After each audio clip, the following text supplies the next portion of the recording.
Just finishing my morning clinic here with my patients, and I wanted to take a moment to thank the voters, thank all of you for on the campaign trail for all that you've done, and remind you all last time to vote tomorrow on July 30 on Arizona's primary.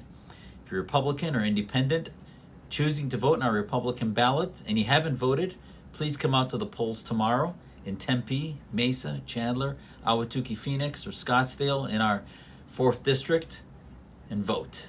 I hope and pray I've earned your vote. I hope you've looked at all the candidates and chosen the one that's best for your families, for our communities, for our district, our state, and our country. We have a country to save. And you, as a voter, have some important decisions to make. I ask for your vote in this Republican primary, as I have since I declared my campaign in that first week of October.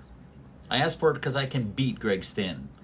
I'm the only one that's battle-tested, battle-vetted, and who'll back President Trump's secure border, economic reforms, and can send Congressman Greg Stanton home once and for all and retire him.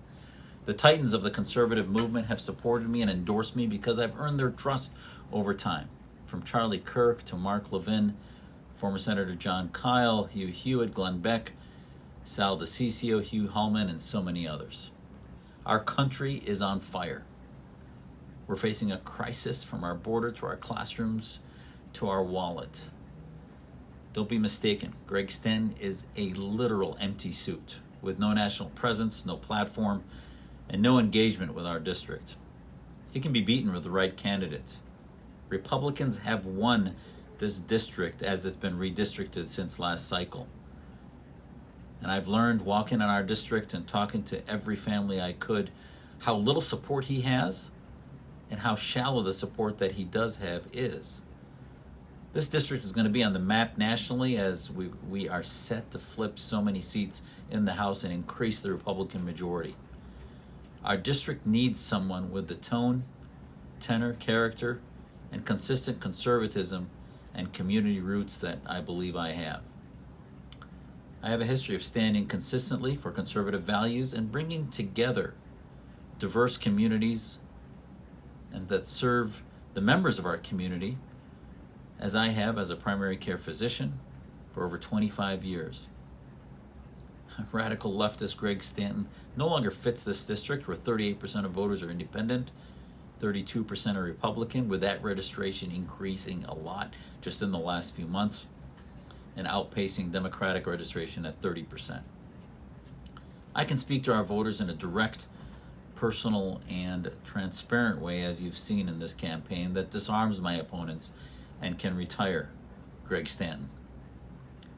Stanton exemplifies that life of the career politician that once he gets into office, he stays there forever at any cost, and the Democratic machine bolsters that. He's been complicit and a rubber stamp for Biden's insane border policies. He stayed silent about the leader of the free world having dementia.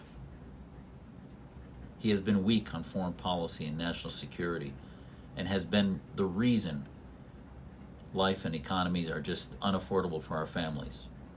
Stand with me. I won't just be a seat in Congress, I'll be your voice. I believe more strongly in America than ever. And even as our freedom and values are more at risk than ever before, it's the country where my parents sought refuge from a tyrannical dictatorship, where they embraced American values and taught me to cherish American freedom. Despite our slide with the current leadership, we are still that shining city on a hill that is drawing so many to seek the promise of America. We must renew America's promise for our children and grandchildren before it's too late. Please help me get America back to being America. Vote tomorrow in our primary on July 30th. God bless, and God bless America.